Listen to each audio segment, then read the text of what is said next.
Gyandeep YouTube channel पर आप सबका स्वागत है।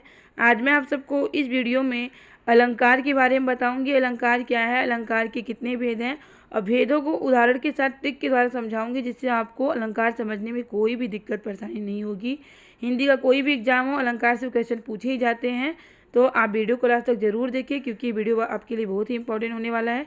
वीडियो पसंद आए तो वीडियो को लाइक से सब्सक्राइब करना ना भूलें। तो चलिए देखते हैं क्या है अलंकार। अलंकार का अर्थ क्या है पहले जान लेते हैं। अलंकार अलम प्लस कार से मिलकर बना है। क्वेश्चन तो ये भी पूछ लिया था कि अलंकार किससे मिलकर बना है, तो अलम प्लस कार से मिलकर बना है, जहाँ अलम का अर्थ होता है आभूषण या गहना।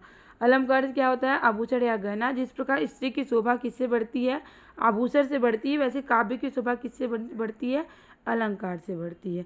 यानी काव्य की शोभा किससे बढ़ती है, अलंकार से। यानी काव्य का आभूषण क्या है, अलंकार है। काव्य का आभूषण क्या है, अलंकार है।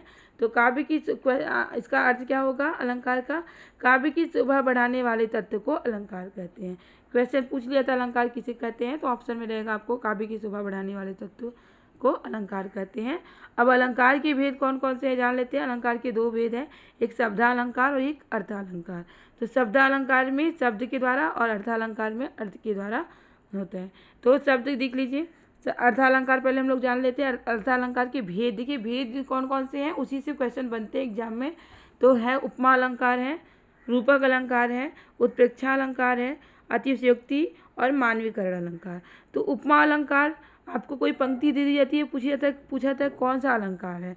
तो सबसे पहले हम लोग उपमा अलंकार के बारे में जान लेते हैं, जो कि अर्थालंकार के अंतर्गत आते हैं।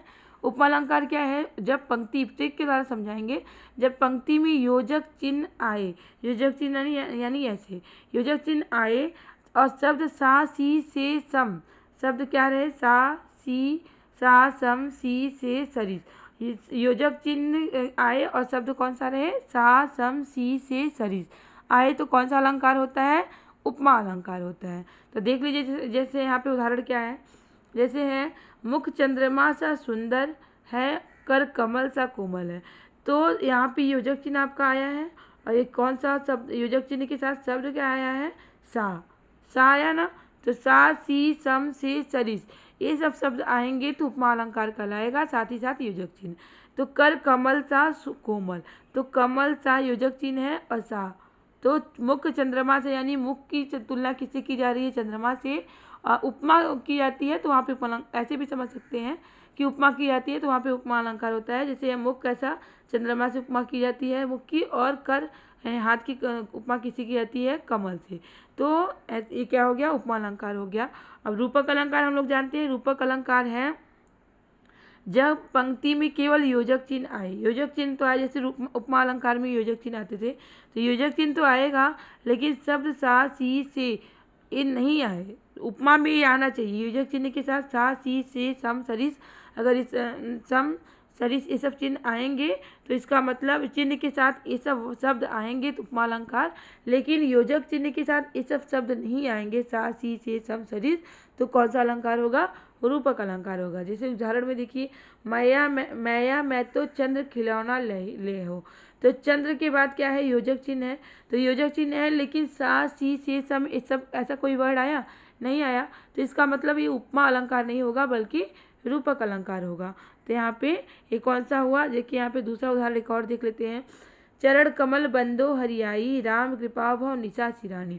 तो चरण कमल के बीच में क्या है, योजक चिन्ह है, और भव निशा के बीच में क्या है, योजक चिन्ह है।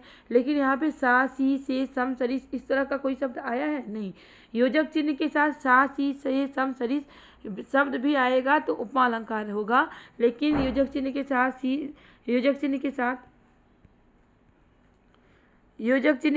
सा सी से सम सरिस चिन्ह नहीं आए, सब शब्द नहीं आएंगे तो रूपक अलंकार कहलाएगा। अब उत्प्रेक्षा अलंकार के बारे में हम लोग जानते हैं। यदि पंक्ति में यदि कोई पंक्ति रहेगा और उसमें ज्यो, मानो, इव, मनु, जनु, जानु और मनहो, जनहो ये सब शब्द आएंगे तो इसे आप लोग नोट कर लीजिएगा, ट्रिक है। ये शब्द अगर आएंगे तो उत्प्रेक्षा अलंकार होगा। कौन सा अलंकार होगा, उत्प्रेक्षा। देखिए जैसे यहाँ पे जनु वर्षा ऋतु प्रकट बुढ़ाई, नेत्र मानो कमल है, तो जनु शब्द आया ना यहाँ पे, तो जनु आया, जनु मनु, ईव, जानू, मनहु, जनहु, ये सब शब्द आएंगे ये सब शब्द आएंगे तो इसका मतलब उत्प्रेक्षा अलंकार होगा। एक उदाहरण और देख लेते हैं हम लोग। सोहत ओढ़े पीठ पट, श्याम सलोने गात, मनहु नीलमणि नीलमणि चहल पर, आत पढ़ियो प्रताप। तो मनहु शब्द यहाँ पे आया तो इसका मतलब उत्प्रेक्षा अलंकार होगा। तो आपको ट्रिक क्या याद रखना है कि मनु, जनू, मनहु, जनहु, जानू, ये सब शब्द ज्यो, मानो, ये सब शब्द आएंगे कौन से? ज्यो, मानो, यू, जनु, मनु, मनहु, जनहु, ये सब शब्द आएंगे तो इसका मतलब कौन सा अलंकार होगा? उत्प्रेक्षा अलंकार होगा। अतिशयोक्ति अलंकार, जब किसी गुण या स्थिति को बढ़ा चढ़ाकर वर्णन किया जाता है तो कौन सा अलंकार होता है? अतिशयोक्ति अलंकार होता है। जब किसी स्थिति को या गुण को बहुत बढ़ा चढ़ा के उसका वर्णन किया जाता है तो क्या होता है? अतिशयोक्ति होता है। जैसे यहाँ पे एग्जाम्पल देख लीजिए आप। आगे नदियाँ पड़ी अपार, घोड़ा कैसे उतरे पार। मतलब घोड़ा कैसे उतरे पार, राणा ने सोचा इस पार तब चेतक था उस पार। मतलब राणा सोच रहे थे कि इतना आगे इतनी नदी है तो घोड़ा उस पार कैसे जाएगा, कैसे उस पार जाएगा। राणा ऐसा सोच ही रहे थे तब तक चेतक था उस पार, मतलब चेतक तब तक उस पार था। तो ये चीज मतलब इसको क्या किया, बहुत बढ़ा चढ़ा के बताया गया जो कि पॉसिबल नहीं है। मतलब इतना बढ़ा चढ़ा के बताना, स्थिति को बहुत बढ़ा चढ़ा के वर्णन करना ही क्या कहलाता है? अतिशयोक्ति अलंकार कहलाता है। मानवीकरण अलंकार क्या होता है? मानवीकरण अलंकार, जब प्राकृतिक वस्तुओं में पेड़ पौधे बादल आदि में मानवीय भावनाओं के होने का वर्णन हो तब वहाँ पे क्या होता है? मानवीय अलंकार होता है। जैसे पेड़ पौधे बादल आदि को क्या मानवीय रूप से प्रकट किया जाता है, मानवीय रूप से दिखाया जाता है, मानवीय रूप से इसका वर्णन किया जाता है तो वहाँ पे मानवीकरण अलंकार होता है। जैसे यहाँ पे देखिए, फूल हंसे एग्जाम्पल देखिए, फूल हंसे कलियां मुस्काई। फूल को क्या बताया जा रहा है? फूल हंस रहे हैं, मतलब मानवीकृत किया जा रहा है। मतलब फूल तो हंसते नहीं है ना, तो यहाँ पे फूल को क्या बताया जा रहा है? फूल हंसे कलियां मुस्काई। तो यहाँ मानवीकृत रूप में इसका वर्णन किया, मानवीय भावनाओं का वर्णन किया जा रहा है। सागर की उर पर नाच नाच करती है लहरें मधुरा। बोला जा रहा है कि मधुरे जो क्या करती है? सागर की उर पर नाच नाच करती लहरें मधुरा।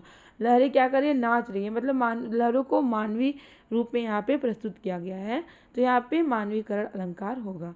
शब्दालंकार है। शब्दालंकार के भेद कौन कौन से हैं? अर्थ के आधार पर शब्दालंकार के 3 भेद हैं। कौन कौन से हैं? अनुप्रास अलंकार, यमक अलंकार, अनुप्रास अलंकार, यमक अलंकार और श्लेष अलंकार। तो अनुप्रास अलंकार कौन कौन से हैं जान लेते हैं। वर्ण बार बार आए, जब किसी पंक्ति में कोई एक वर्ण बार बार आए तो कौन सा अलंकार होता है? अनुप्रास अलंकार होता है। जैसे देख लीजिए, चारु चंद्र की चंचल किरणें खेल रही है जलथल में, तो चारु में च आया, चंद्र में च आया, चंचल में च आया, तो च वर्ण की क्या हो रही है यहाँ पे? च वर्ण की आवृत्ति हो रही है, मतलब च वर्ण बार बार आ रहे हैं तो क्या होगा यहाँ पे? अनुप्रास अलंकार होगा। मधुर मधुर मुस्कान मनोहर मनोज भेज उजियाला। मधुर में भी माँ हो गया, यहाँ भी मधुर में माँ हो गया, मुस्कान में माँ हो गया, मनोहर में माँ हो गया, तो मनुज में माँ हो गया। तो म वर्ण की क्या हो रही है? आवृत्ति हो रही है, मतलब म वर्ण बार बार आ रहे हैं तो कौन सा अलंकार होगा? अनुप्रास अलंकार होगा। यमक अलंकार क्या होता है? एक ही शब्द एक से अधिक बार आए और अर्थ अनेक हो, मतलब एक शब्द एक से अधिक बार आए और उसके अर्थ भी क्या हो? अनेक हो, तो कौन सा अलंकार होता है? यमक अलंकार होता है। जैसे देखिए एग्जाम्पल में, कनक कनकते सौगुनी, माँ दकता अधिकाय, वा खाए बौराय या पाए बौराय। वा खाए बौराय नर या पावे बौराय। तो कनक, यहाँ एक कनक शब्द का अर्थ हुआ आपका सोना और एक कनक शब्द का अर्थ हो गया धतूरा। तो बोल रहा है कि दोनों ही कनक, मतलब चाहे सोना या धतूरा, दोनों ही क्या होता है? मतलब पागल, मतलब दोनों ही पाक के इंसान क्या होता है? मतलब बौरा जाता है। तो जैसे क्या हुआ, या वा खाए बौराए, मतलब अगर धतूरा खा लेगा तो बौरा जाएगा, और कनक मतलब सोना पाएगा तो क्या होगा? तो भी पागल हो जाएगा। मतलब या खाए बौराए या पावे बौराए। तो यहाँ कनक और कनक दोनों ही एक ही शब्द है लेकिन इसके अर्थ क्या है? अनेक है। तो यहाँ पे कौन सा अलंकार होगा? यमक अलंकार होगा। अब देखिए, काली घटा घमंड घटा। एक घटा शब्द का अर्थ है बादल, एक घटा का शब्द है, एक घटा शब्द का अर्थ है घटना यानी कम होना। माला फेरत झुक गया फिरा न मन का फेर, कर का मन का डारी के मन का फेर। ये भी क्या है? ये भी यमक अलंकार शब्द यमक अलंकार का क्या है, उदाहरण है। तो श्लेष अलंकार के बारे में जानते हैं। एक शब्द के अनेक अर्थ होते हैं, मतलब एक शब्द जो रहेगा उसी के अनेक अर्थ होते हैं, तो श्लेष अलंकार कहलाते हैं। जैसे रहीमन पानी राखी है, बिन पानी सब सून, पानी गए न उबरे, मोती मानुष चून। तो यहाँ पानी का अर्थ है मनुष्य के संदर्भ में, जब इसका मतलब पानी का अर्थ मनुष्य के संदर्भ में जब इसका मतलब विनम्रता से है। रहीम कह रहे हैं कि मनुष्य हमेशा विनम्रता पानी होना चाहिए, मतलब विनम्र होना चाहिए मनुष्य को। पानी का दूसरा अर्थ है आभा यानी तेज चमक, जिसके बिना मोती का कोई मूल्य नहीं है। तो यहाँ एक शब्द के अनेक अर्थ हैं, तो यहाँ पे कौन सा अलंकार होगा, श्लेष अलंकार होगा। तो ये रहे आपके अलंकार। उम्मीद है कि आपको वीडियो पसंद आया होगा।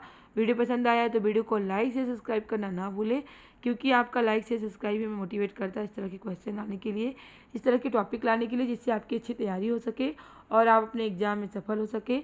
इसी तरह के टॉपिक की तैयारी करने के लिए हमारे चैनल से जुड़े रहें। तब तक के लिए मिलते हैं नेक्स्ट क्लास में। बाय।